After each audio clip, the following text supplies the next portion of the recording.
Hemos leído entonces ya Mateo capítulo 17 del versículo 24 al 27. Este para mí es uno de estos milagros interesantísimos, ¿no? O sea, es algo increíble. Todos los milagros del Señor son extraordinarios, son maravillosos, pero hay algunos que saltan por las características que tienen. Jesús y sus discípulos están ahora en una ciudad llamada Capernaum. Si usted, por favor, va al versículo 22 del capítulo 17 de Mateo, dice así: estando ellos en Galilea, Jesús les dijo: el Hijo del Hombre será entregado en manos de hombres y le matarán, mas al tercer día resucitará. Y ellos se entristecieron en gran manera. Así que previamente a que llegaran a Capernaum, Jesús les había hablado acerca de su propia muerte. Y antes de decirles acerca de su propia muerte, entonces viene aquel momento de la transfiguración, llamada así. Esta cuestión, ¿verdad? Delante de, dice versículo 1, 6 días después Jesús tomó a Pedro, a Jacobo y a Juan su hermano y los llevó aparte al monte, y ahí vino la transfiguración. Luego Jesús desciende con sus discípulos después de la transfiguración, sana a aquel muchacho, recuerdan que ya hablamos la semana pasada o antepasada, aquel que tenía, no era lunático, como dicen nuestras, así el encabezado. Finalmente anuncia su muerte y después de ahí pasan a Capernaum. Ahora, Jesús y sus discípulos ahora están en esta ciudad. Fíjese, Capernaum es la ciudad natal de Pedro. Capernaum, es ahí donde él vivía. Ahí tenía su casa, ahí vivía su suegra, su esposa y probablemente y seguramente sus hijos. Y entonces dice la escritura que se le acercaron a Pedro. Fíjese, se le acercaron a Pedro, no se le acercaron a Jesús, se le acercaron a Pedro a unos recaudadores de las dracmas. La pregunta es, me ayuda por favor, solamente la pregunta, dice así, versículo 24, vuestro maestro no paga las 2 dracmas. Ahora, para mí hubiera sido más fácil acercarme a Jesús y decir: oye, maestro, ¿por qué no pagas las 2 dracmas? Pero ellos no hicieron esto, fueron con Pedro y decirle: oye, tu maestro no paga las 2 dracmas, quizá por temor a Jesús, o quizá, bueno, en ese mismo sentido, por ese temor santo que tenían sobre Jesús. No sabemos por qué lo hicieron, pero la cosa es que le preguntan a Pedro: vuestro maestro no paga las 2 dracmas. Vea cómo está constituido, no dice vuestro maestro no paga, tiene que pagar, sino más bien dicho la pregunta es: oye, tu maestro, tu maestro es reconocido en Israel, hace milagros, mucha gente dice que es un nuevo Elías, o Elías se presentó, no sé, dicen muchas cosas maravillosas de él. Entonces no sé si está exento o no está exento de pagar. ¿Me explico? Porque sí había gente que estaba exenta de pagar. Entonces seguramente también la pregunta es ahí, no siempre pensemos mal de las personas, ¿no? Sino quizá en esta cuestión es, bueno, es un maestro. Y como maestro quizá le han dado o le han otorgado la exención del pago de las 2 dracmas, ¿no? Ahora, este impuesto de las 2 dracmas es un impuesto judío, no es un impuesto romano. ¿Me explico? Es un impuesto judío para el mantenimiento del templo. Se cobraba ya de hacía mucho tiempo en base a Éxodo capítulo 30, versículo 11 al 16. No lo vamos a leer, pero ahí hablaba sobre cómo se redime a los primogénitos. Entonces se tenía que hacer un pago. El rey Joás mandó de hecho recaudarlo, lo mandó recaudar para el templo. Y durante el tiempo de Nehemías se pagaba una vez al año. Entonces te encuentras que estas dracmas son el pago que se hace, que todo judío debería hacer para el sostenimiento del templo. Para el sostenimiento de todas las actividades del templo se pagaban. ¿Cuántas veces? Una vez al año. De tal manera que era un recurrente todo el tiempo. Ahora quiero pensar que el apóstol Pedro, ya con el tiempo que llevaba con el Señor, sabía que sí lo pagaba, ¿no? Sabía que sí lo pagaba y ahora nos da la razón en un momento más. Así que el equivalente de las 2 dracmas son el equivalente de 2 días de trabajo de un obrero. Entonces dice usted, bueno, ¿está difícil pagarlo? Pero para quienes no tenían y que eran muy pobres, eso era verdaderamente muy, muy fuerte. Pero bueno, entonces estas personas no son cobradores de impuestos o llamados publicanos. Que el publicano era el cobrador de impuestos de parte de Roma. Era aquel que el publicano, ¿verdad?, pagaba una cantidad al imperio romano les daba toda la cantidad, ¿cuánto por los impuestos? Tanto, le pagaban por completo y ellos se encargaban de cobrárselo a la gente. Entonces aquí estaba el truco, por eso se hacían muy ricos. Porque si el gobierno, o si el imperio le decía, me tienes que pagar $1,000,000, ellos le pagaban el $1,000,000 y ellos cobraban de los judíos 2, 3, 4, 5 millones. Ese era, digamos, el negocio. Por eso es que la gente, los judíos, odiaban a los publicanos, ya no solamente porque además cobraban para el imperio, sino que se hacían ricos a costa de sus propios hermanos. En realidad, estos que vienen a cobrarle a Jesús son patriotas y partidarios del templo. Y esperaban que todos, absolutamente todos los judíos de la nación y fuera de la nación pagaran esas 2 dracmas. Es decir, pagaran todos los servicios del templo. Quizá esta pregunta sobre el pago de las 2 dracmas fue también una prueba para ver si el Señor apoyaba el servicio del templo en Jerusalén. ¿Me explico? Recuerden, el Señor ya había dicho cosas sobre el templo. En algún punto, ¿verdad? Cuando le hablaron sobre la majestuosidad del templo, dijo el Señor sobre el templo que, ¿recuerdan?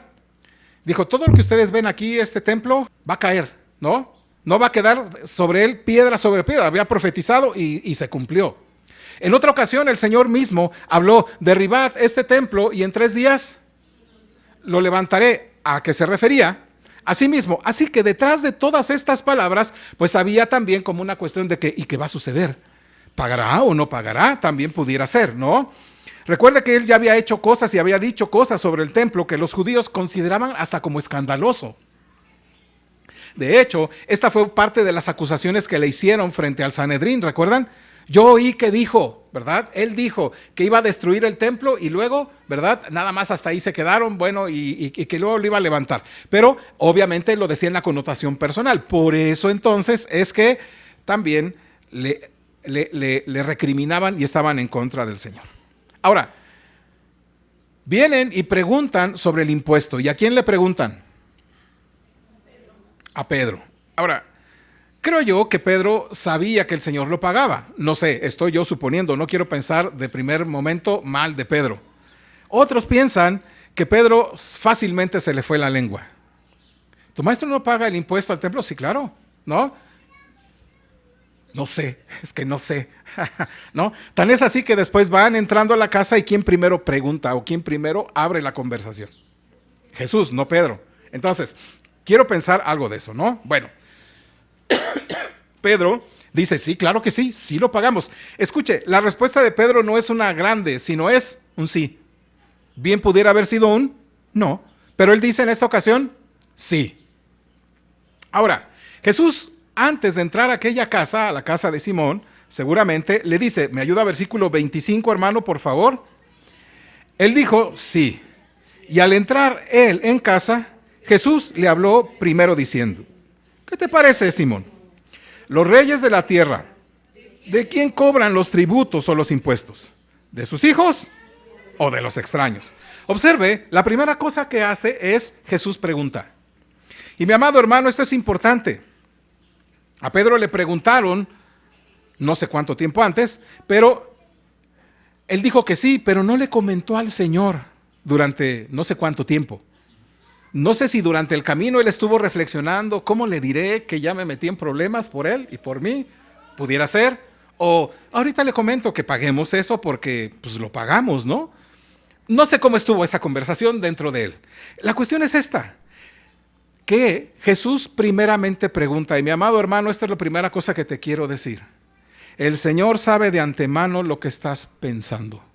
El Señor sabe de antemano lo que hay en ti, lo que te preocupa. El Señor sabe de antemano, mi amado hermano, si traes problemas con el impuesto.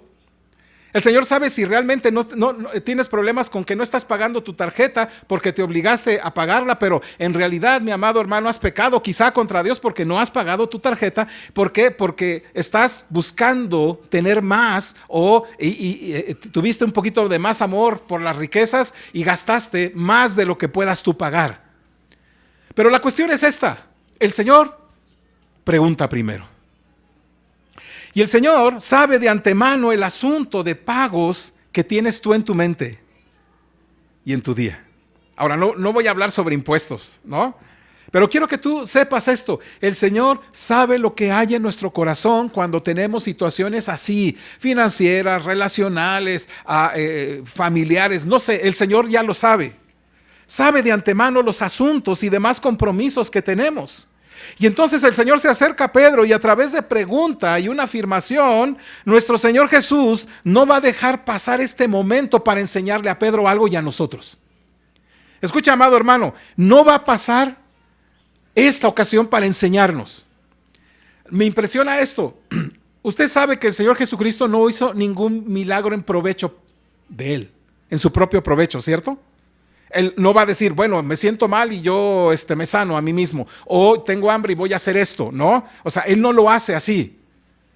Pero en esta ocasión usted puede notar que le dice a Pedro, ve, saca y cuando lo tengas pagas ese impuesto del templo para mí y para ti, ¿no? Ahora, ¿el Señor tenía necesidad de hacerlo? Vamos a ver, no, pero tampoco es algo beneficio de Él, sino para enseñarnos, mi amado hermano, la importancia que Él tiene para nosotros en cuanto a nuestras vidas y nuestras necesidades. Así que el Señor, ¿verdad?, se acerca a Pedro y quiere enseñarnos algo. Lo que Jesús hace es una comparación. Me vuelve otra vez a ayudar, mi amado hermano, ahora con lo que dice el Señor Jesucristo, con la pregunta que hace el Señor Jesucristo. Me ayuda, por favor, dice, versículo 25, las preguntas. ¿Qué te parece, Simón? Los reyes de la tierra, ¿de quiénes cobran los tributos o los impuestos? ¿De sus hijos o de los extraños? Ahora, es importante, mi amado hermano, que el Señor empiece a hacer una comparación. Hay reyes en la tierra que gobiernan sus reinos con dinero recaudado de impuestos. Esa es la realidad. ¿Cómo recaudan esos impuestos? ¿Cómo los recaudan? ¿Los recaudan de sus propios hijos? El rey le dice a sus hijos, esposa, hijos y todos los demás tienen que pagar sus impuestos, páguenmelos. ¿No? Esa es la pregunta que hace. ¿Lo recaudan de sus propios hijos, del rey, o del resto de los ciudadanos y habitantes? ¿Quiénes están exentos de pagar? Los hijos. No, esto es lo que está diciendo. Observe bien que aquí representa entonces el Señor a Dios como el rey y el servicio al templo como eso que hace para gestionar, pues, su reino. Y hace la comparación entre algunas personas y otras. Y mire, la comparación es esta, entre hijos del rey y los que no son hijos del rey. Quiero que me ponga atención porque a lo mejor aquí podemos decir, bueno, pero pues que no de repente estamos hablando acerca de judíos, porque este impuesto, dejé al principio claro que era un impuesto judío, no romano. ¿Me explico? ¿Quiénes estaban obligados a pagarlo? Todos los judíos. Y aquí el Señor dice esto, ¿de quién recolectan los reyes el impuesto? ¿De sus hijos o de los que no son hijos, sino más bien dicho son, dice el versículo, de los extraños? ¿Notan que aquí ya hay una cuestión importante? Entonces Pedro responde muy bien. Versículo 26, nada más la primera parte. Dice Pedro le respondió, de los extraños, ¿no? La pregunta está hecha y la respuesta está bien contestada. Pedro le responde, pues de los extraños. Es decir, los reyes cobran impuestos de sus ciudadanos y habitantes que no son parte de su familia. Esa es la respuesta correcta. Y entonces Jesús continúa y dice, versículo 26, ¿me acompaña? Vamos a leer el versículo completo. Pedro le respondió, de los extraños. Jesús le dijo, luego los hijos están exentos. Ahora, la palabrita que aparece como exento ahí es una palabrita que seguramente tú la conoces. Es decir, la palabrita es libre. La palabra significa libre, no esclavos. Entonces Jesús le dijo, luego los hijos están libres o no están esclavizados a pagarlo. Ay, ya está diciendo algo rudo, ¿no? La palabra entonces es importante. Luego los hijos están exentos. Entonces, ¿Jesús está diciendo que sus hijos no paguen impuestos? No dice eso. No nos emocionemos. Que los hijos del Rey de Reyes y Señor y Dueño absoluto de todas las cosas no deben pagar impuestos, ¿es lo que está diciendo el Señor? No. Así que, hermano, de entrada te digo, paga tus impuestos. Hermano, si cometiste una infracción, paga tu impuesto por infracción. Si te pediste a una tarjeta de crédito, pídela. Si vas a pedirlo, con esa visión de saber que tienes para pagarla, pero no pidas si no vas a pagar. Así que, mi amado hermano, no nos quiere decir eso. Bueno, el asunto es considerar aquí entonces lo que dice el Señor. Porque el Señor habla de hijos que son libres y de los que no son hijos. Versículo 27, ¿me acompaña? Mateo 17, 27. Acompáñame, dice así el texto, juntos. Sin embargo, para no ofenderles, ve al mar y echa el anzuelo, y el primer pez que saques, tómalo.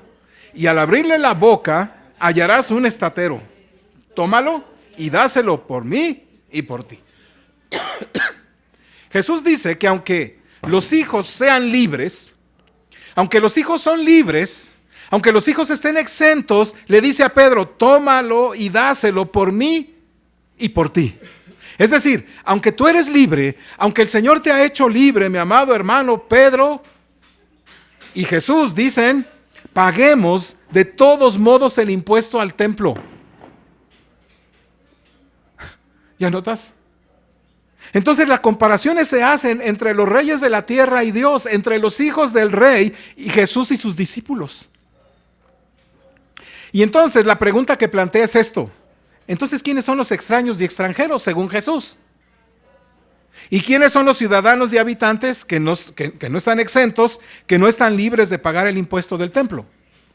Es decir, ¿a quiénes se refiere Jesús cuando habla de hijos y cuando habla de los extraños? La pregunta es considerable porque quiero que lo pienses, quiero que lo reflexiones conmigo por esto. ¿El impuesto es un impuesto qué? ¿Romano o judío? Judío. ¿Quiénes tenían que pagarlo? Todos los judíos. Ok. Recordemos que es un impuesto judío totalmente. Por lo tanto, si Jesús hace una distinción entre los hijos que son libres y otro grupo que no lo es, está haciendo una distinción entre el propio Israel. Está haciendo una propia distinción entre el propio pueblo de Israel. Hay dos tipos de judíos. Hay dos grupos de judíos. Los que son hijos y los que son, como dice aquí, extraños. Así que, mi amado hermano, nunca nos sumamos al hecho de pensar que porque son judíos ya son salvos. Este es el gran error que muchos cometen. ¿Me explico? Ahora, esto que dice Jesús, esta grande distinción entre los hijos del reino y los extraños dentro de los propios judíos no es, digamos, no es parte nuevo de lo que hace Jesús, es parte del evangelio. Esto es lo que hizo Juan el Bautista cuando mencionó aquellas víboras o nido de víboras con respecto a los otros que se bautizaban arrepentidos. ¿Recuerda? Es lo mismo que el apóstol Pablo hará después cuando habla acerca del Israel espiritual y el Israel natural. Juan el Bautista de hecho hizo un llamado a Israel para que se arrepintieran y fueran parte del nuevo Israel, el verdadero Israel, y no se jactaran diciendo esto, dice Mateo 3:9, a Abraham tenemos por padre. Así que ten cuidado en eso, mi amado hermano. No porque tu familia haya venido a una iglesia, no porque tus padres hayan sido fieles al Señor, no porque tú hayas tenido, no porque tú hayas tenido ya muchos años viniendo a la iglesia, significa que ya eres cristiano. No nos hace absolutamente nada cristiano el hecho de venir. Eso debemos considerarlo, ¿verdad? Como no te hace coche estar en una cochera. Entonces exactamente es lo mismo. Tenemos a Abraham por padre, significaba nosotros somos hijos de Dios también. Como si la mera descendencia judía hiciera a uno hijo de Dios. Y no lo es. Luego el apóstol Pablo va a decir esto, ayúdeme. Romanos capítulo 9, versículo del 6 al 8. Él va a mencionar esta verdad sobre quién es el verdadero Israel. Romanos capítulo 9, versículo 6 al 8. Lo tiene, dice la escritura. Acompáñenme a leerlo juntos. Dice, no que la palabra de Dios haya fallado, porque no todos los que descienden de Israel son israelitas, ni por ser descendientes de Abraham son todos hijos, sino en Isaac te será llamada descendencia. Esto es, no los que son hijos según la carne son los hijos de Dios, sino que los que son hijos según la promesa son contados como descendientes. Ya en un momento dado vamos a hablar acerca de esta grande distinción, pero notan ustedes, aquí está algo diciendo el apóstol. Lo mismo que dice el Señor Jesucristo, dentro de la nación de Israel hay hijos y hay extraños. Juan el Bautista dice que no te jactes diciendo Abraham tenemos como padre, es decir, tú también necesitas arrepentimiento para integrarte a ese Israel espiritual. Y el apóstol Pablo habla acerca de esta. Solamente son los hijos de Dios aquellos quienes, ¿qué, hermanos? Los que son hijos según la promesa son contados como descendientes. Así que la respuesta es que los extraños o extranjeros, es decir, los ciudadanos y habitantes que no son libres, son el pueblo judío que está rechazando a Jesús como Dios y Salvador.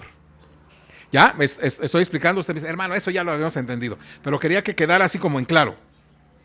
Porque de la misma manera sucede, no todo el que se diga cristiano, no todo el que hable y diga sobre Jesucristo, no todo el que ore, no todo el que participe en la cena del Señor, no todo el que cante, no todo el que hable del Señor a sus compañeros es hijo de Dios. Deberíamos tener cuidado eso. Nunca asumas que por haber hecho cosas o estar haciendo cosas y quizá aspectos de tu vida estén totalmente oscuros y en la oscuridad, ¿verdad? Pienses que ya eres cristiano. Ni siquiera pienses que porque te llevaron de chiquito, ¿verdad? Es que yo soy cristiano desde que era bebé.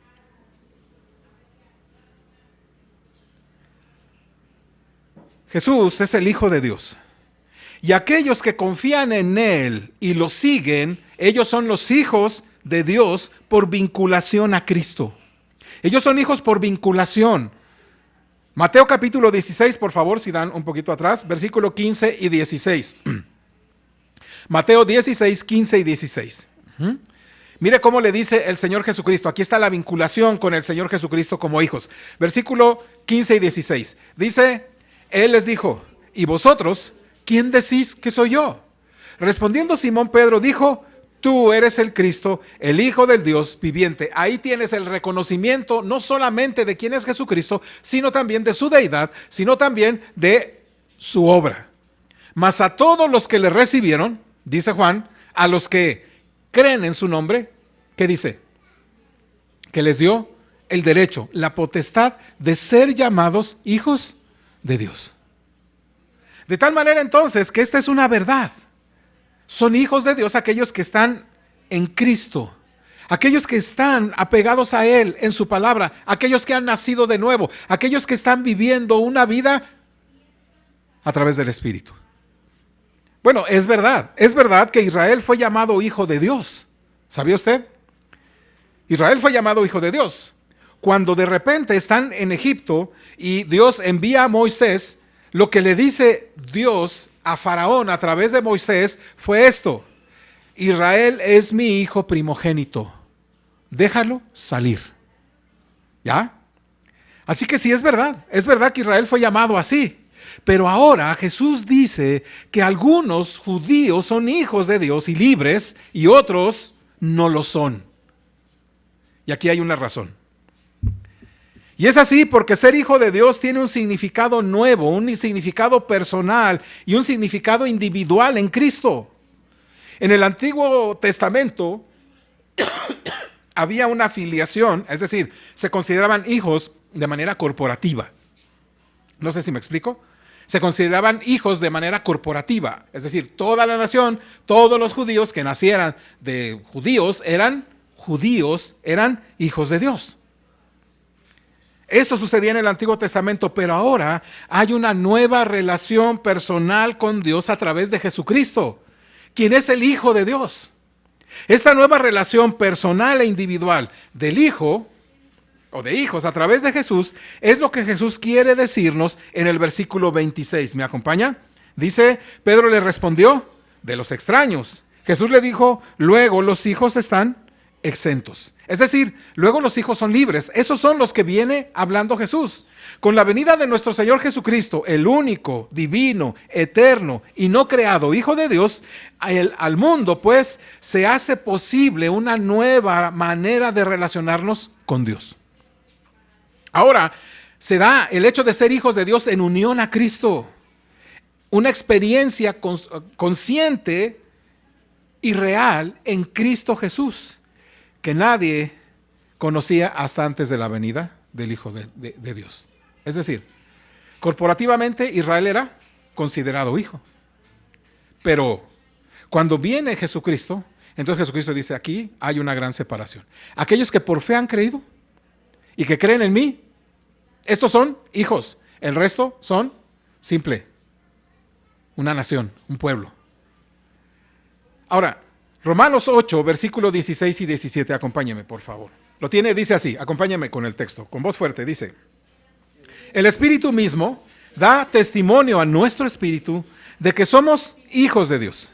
Y si hijos, también herederos, herederos de Dios y coherederos con Cristo. Si es que padecemos juntamente con Él, para que juntamente con Él seamos glorificados. Escuche, el Espíritu mismo da. Ahora yo te pregunto, ¿es verdad que el Espíritu de Dios te da testimonio a ti que eres hijo de Dios? ¿Sí? Puedes decir, sí, el Espíritu Santo me da testimonio de que yo soy hijo de Dios en mi espíritu. Ah, caray. Escuche. Es el Espíritu el que te coloca en Cristo, el que te hace, que te toma del mundo, de la perdición, y te lleva y te coloca a Cristo dándote testimonio en tu espíritu. Porque ahora, ¿cómo ves a Cristo? ¿Cómo lo sirves? ¿Cómo lo tratas? ¿Cómo te relacionas? ¿De la manera que lo hacías sin Él? Ahora, ese es el asunto principal. El testimonio del Espíritu Santo en la vida del creyente nos dice que somos hijos. Ahora, aquí hay algo que dice, y si hijos también somos entonces herederos. Y si nos quedáramos ahí, hermanos, dijéramos, ay, somos herederos de Cristo, así que pues ya estamos, soy un hijo del rey, soy heredero y vas, ¿no? Ya, todo completo. Pero aquí hay algo, y si hijos también herederos, herederos de Dios y coherederos con Cristo. Ahora, la palabrita coherederos con Cristo muestra cómo nuestra afiliación está conectada con la de Cristo. Vuelvo a repetir, somos hijos junto con Jesucristo porque estamos en Cristo, no porque estamos fuera. Esto es algo que siempre insisto, ¿verdad? No es que seamos nosotros divinos, no es que nosotros tengamos y seamos igualitos que Jesucristo, sino que compartimos su herencia, así como compartimos su justicia, etcétera, etcétera. Ajá, remarco muchas veces es que el Espíritu Santo te toma, vamos a pensar así, vamos a pensar que esta caja, no es, esta enormidad de caja es una mala comparación, pero sería todo lo que Cristo es. Perdón por la mala comparación. Pero es como que esto fuera todo lo que es Cristo, y entonces esta mota que está aquí, ¿lo alcanzan a ver? Bueno, yo tampoco, pero aquí está la mota. Es como si yo la meto a esta caja, y ahora esa mota se ha convertido en parte de todo esto. Y si esta caja tiene todo, ¿qué es lo que tiene esa mota que ahora está en esta caja? Todo. Así que cuando el Señor te toma, cuando el Espíritu te toma y te coloca en Cristo, todo lo que Cristo es, lo es para ti. Él es santo y tú eres santo. Él es justo, ahora tú eres justo. Él tiene todas las cosas en su mano y tú tienes a Cristo, entonces tienes todo. O sea, todo se da en esa vinculación. Por eso el Espíritu Santo está en nosotros, llevándonos cada vez más a entender la verdad para arraigarnos en Cristo. Entonces, somos hijos junto con Jesucristo, mis amados, cuando estamos en Cristo. No que seamos esa parte divina, sino más bien dicho porque hemos sido tomados como hijos. Esto es lo que Jesús le está diciendo a Pedro, versículo 26. Le respondió Pedro, de los extraños. Jesús le dijo, luego los hijos están exentos o están libres. Aquellos que son discípulos de Jesucristo son los verdaderos hijos de Dios y están libres de impuestos del templo.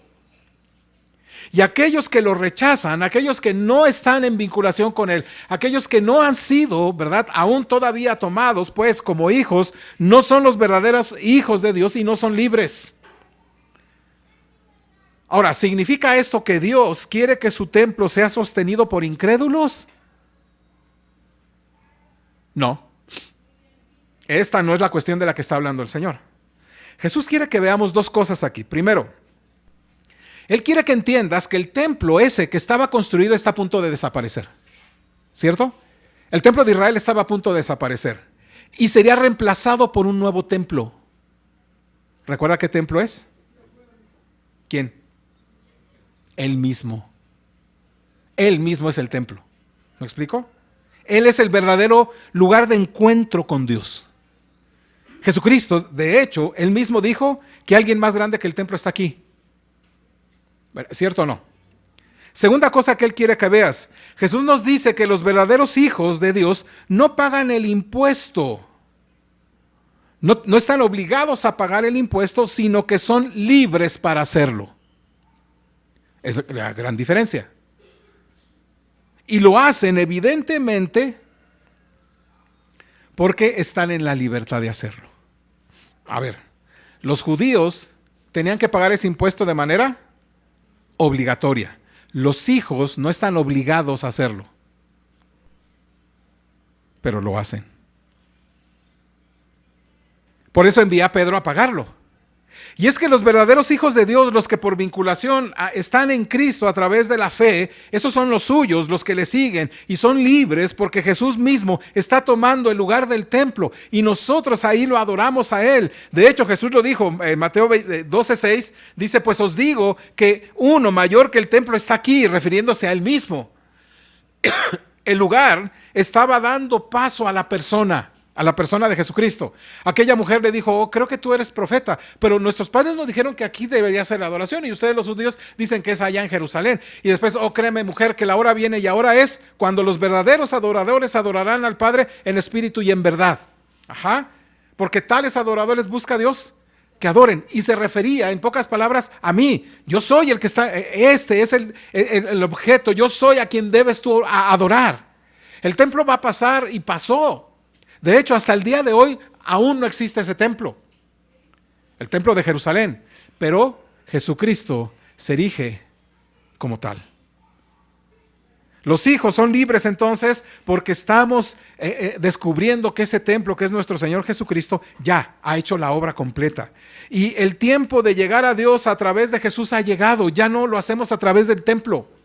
Ya no lo hacemos a través de ese templo que teníamos que acercarnos con un animal y teníamos que hacer esto, teníamos que hacer. Ahora tenemos libre acceso a nuestro Señor Jesucristo, a el Cordero de Dios. Tenemos libre acceso al tabernáculo del Señor. Tenemos libre acceso al Señor Jesucristo. Así que Jesús no quiere decir que el templo debe ser sostenido por incrédulos. Lo que es evidente, pues, al enviar a los verdaderos hijos a sostener el templo, no porque tengan que hacerlo, no que sea la obligación de hacerlo, sino porque a veces puede ser bueno por causa del Evangelio. 17:27 de Mateo, por favor, acompáñeme. 17:27 dice así: sin embargo, para no ofenderles, ve al mar y echa el anzuelo, y el primer pez que saques, tómalo, y al abrirle la boca hallarás un estatero, tómalo y dáselo por mí y por ti. En otras palabras, ¿sabes qué? Los hijos son libres de no pagar el impuesto, pero lo pagan de todos modos para no poner un obstáculo en el camino del mensaje. Entonces, quienes confían en el Señor y lo siguen como hijo de Dios, son verdaderamente hijos de Dios y por lo tanto están libres del antiguo sistema de adoración en el templo, que es a través de impuestos. Esto no significa que ya no nos importe el ministerio de la adoración y el ministerio que se hace en este lugar. Significa que llegamos a Dios ahora por medio de Jesús. Y sí, incidentalmente y culturalmente, pues hay un edificio como este que involucra el hecho de la adoración colectiva, el dar clases a los niños y demás. Esto, no estamos obligados, no estamos coaccionados a dar o apoyar el edificio. Estamos en plena libertad de dar de todo corazón para ello. ¿Eso no se te hace más maravilloso? Que Dios nos dice, tienes que darlo así. Es lo que mi hermano Alfonso, cuando habló acerca de los diezmos, sobre los diezmos, ¿recuerdan? Él decía, bueno, eso era lo que estaba establecido como ley. ¿Y los cristianos vamos solamente al 10%? ¿O vamos a esta plena libertad de decir, ¿por qué tengo que dar el 10? Voy a dar el 15, el 20, el 30, porque esa es la libertad que Dios me ha dado, porque soy ahora hijo. Si eres un hijo de Dios, decides cómo apoyar un edificio no esencial, como todos los edificios que tenemos ahora, ¿no? No pensando en ti mismo como un sujeto que está siendo impuesto por Dios para que lo des, sino pensando si hay razones para que este edificio haga avanzar la causa y la obra del Evangelio. Que esté orientado hacia Dios, hacia su reino, hacia lo eterno, al ministerio, a las personas, al sustento de ello. Pero lo hacemos porque somos libres de hacerlo, no porque nos vemos obligados a hacerlo. Por eso el apóstol Pablo escribió 1 Corintios capítulo 9, por favor, versículo 8 al 11. Al 12 está bien. 1 Corintios 9, del 8 al 11. Dice así: ¿digo esto solo como hombre? ¿Me acompañan con voz fuerte? ¿No dice esto también la ley? Porque en la ley de Moisés está escrito: no pondrás bozal al buey que trilla. ¿Tiene Dios cuidado de los bueyes? ¿O lo dice enteramente por nosotros? Pues por nosotros escribió. Porque con esperanza debe arar el que ara, y el que trilla, con esperanza de recibir del fruto. Si nosotros sembramos entre vosotros lo espiritual, es gran cosa si segáremos de vosotros lo material. Si otros participan de este derecho sobre vosotros, ¿cuánto más nosotros? Entonces, esto es precisamente lo que el Señor está enseñando y no lo está dejando pasar. El impuesto que se daba al templo era para el sostenimiento de ese templo y estaban todos obligados a pagarlo. Y el Señor dice, momento, debemos recordar que hay hijos y hay extraños, es decir, hay una división entre aquellos que son hijos que no están obligados a pagar, pero que por razones del reino lo hacen con libertad. Y exactamente es lo mismo, mi amado hermano. Dios te ha llamado como hijo y estás en plena libertad de dar. No te sientas obligado a dar a la obra. No te sientas obligado porque como en algunos lugares estila, hacen las listas de los miembros, ¿verdad? Y le llaman por teléfono, hermano, no hemos recibido tu diezmo. Hermano, no hemos recibido tu diezmo. Hermano, ¿dónde está tu diezmo? O entras a esa organización y ya de entrada tienes que decirle cuánto ganas y te dicen, entonces tu diezmo debe ser ¿no? Entonces todo el mundo se siente obligado a dar. Por eso en este lugar no pedimos que alguien diga yo gano y yo tengo que dar. Lo hacemos libremente. ¿Para qué? Para que como hijos podamos dar en plena libertad. Por eso dice la Escritura, el que reparte con liberalidad, ¿cierto? Dice que el amor, mi amado hermano, ¿tiene alguna restricción? Dice, contra tales cosas como el amor, gozo, paz, paciencia, benignidad, bondad, fe, fidelidad, mansedumbre, templanza, que dice que no hay sobre ellas, no hay ley, no hay ninguna restricción. No te dice solamente tienes que amar esto. Te dice el Señor, ama de tal manera que puedas dar en libertad. Por eso, mi amado hermano, esto es lo primero que el Señor nos quiere enseñar en este texto. Pero en medio de todo eso viene el milagro. Viene el milagro. ¿Me acompaña, por favor? Versículo 27, acompáñeme. Mateo 17, 27. Aquí está el milagro. Acompáñeme juntos. Sin embargo, para no ofenderles, ve al mar y echa el anzuelo, y el primer pez que saques, tómalo, y al abrirle la boca hallarás un estatero, tómalo y dáselo por mí y por ti. Ahora, bueno, creo que el Señor quiere que veamos dos cosas aquí. Primero, si Jesús está poniendo el fin de ese templo físico para los verdaderos hijos de Dios, porque uno mayor que el templo está aquí, entonces es apropiado que demuestre que es digno de nuestra adoración. Jesús en esta ocasión no usa la bolsa del dinero que recolectan los discípulos, porque había una bolsa que se recolectaba o no. ¿Qué era más fácil decirle a Pedro? Pues Pedro, dile por favor a Judas que saque de ahí, ¿verdad?, el estatero y que pague nuestros impuestos del templo. Él no lo hace así, sino que manda a Pedro a hacer un trabajo para pagar ese impuesto. Y ya de entrada nos dice algo: si tienes deudas, hermano, trabaja para que las pagues. Si tienes problemas con el fisco, trabaja para que las pagues, porque el Señor te va a proveer del recurso. Entonces este milagro implica el poder divino, implica la sabiduría, implica el conocimiento del Señor.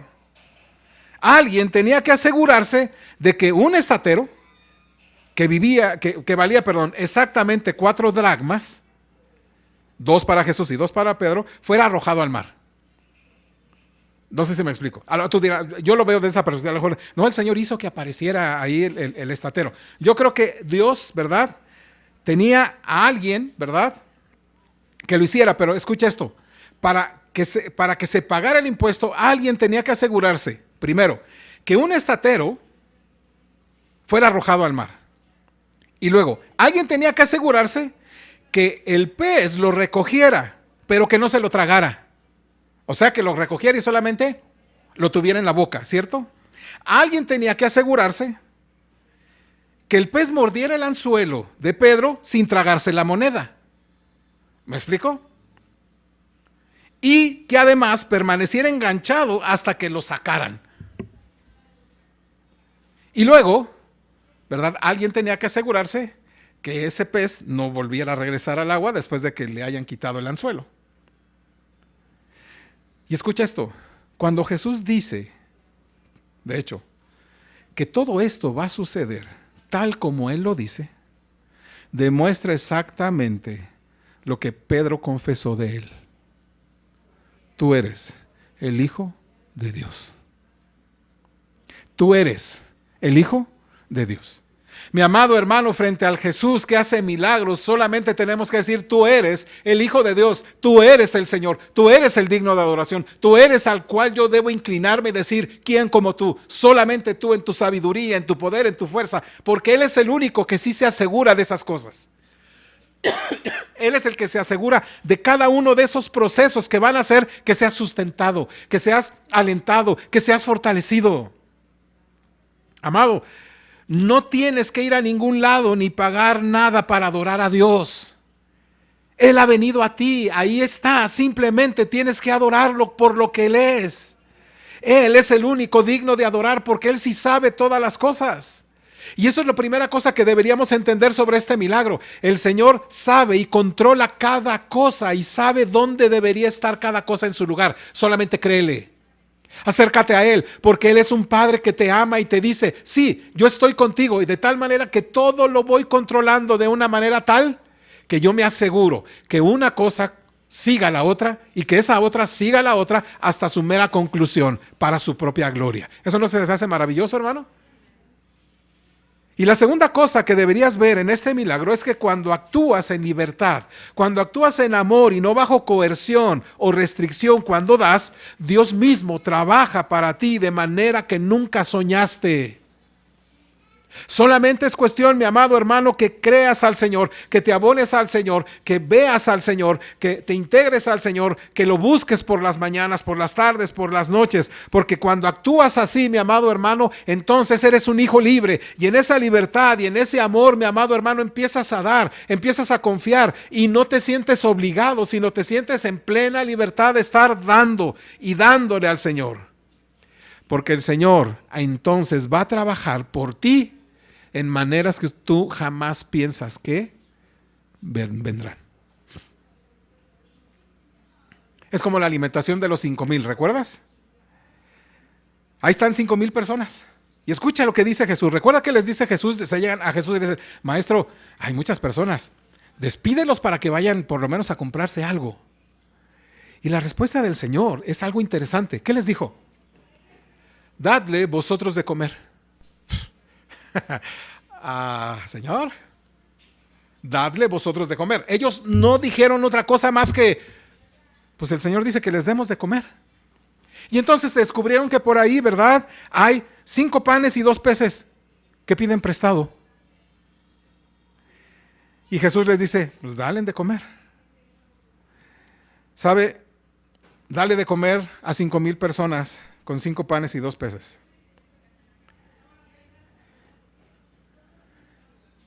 Y cuando los discípulos se disponen a darles de comer con esos panes y esos peces, porque eso fue lo que hicieron. O sea, ellos no pusieron una restricción en su mente diciendo, oh, híjole, oye, Juan, ¿qué onda con el Señor? ¿Por qué dice eso si ve lo que hay? Ellos no pusieron en su mente ciertas limitantes.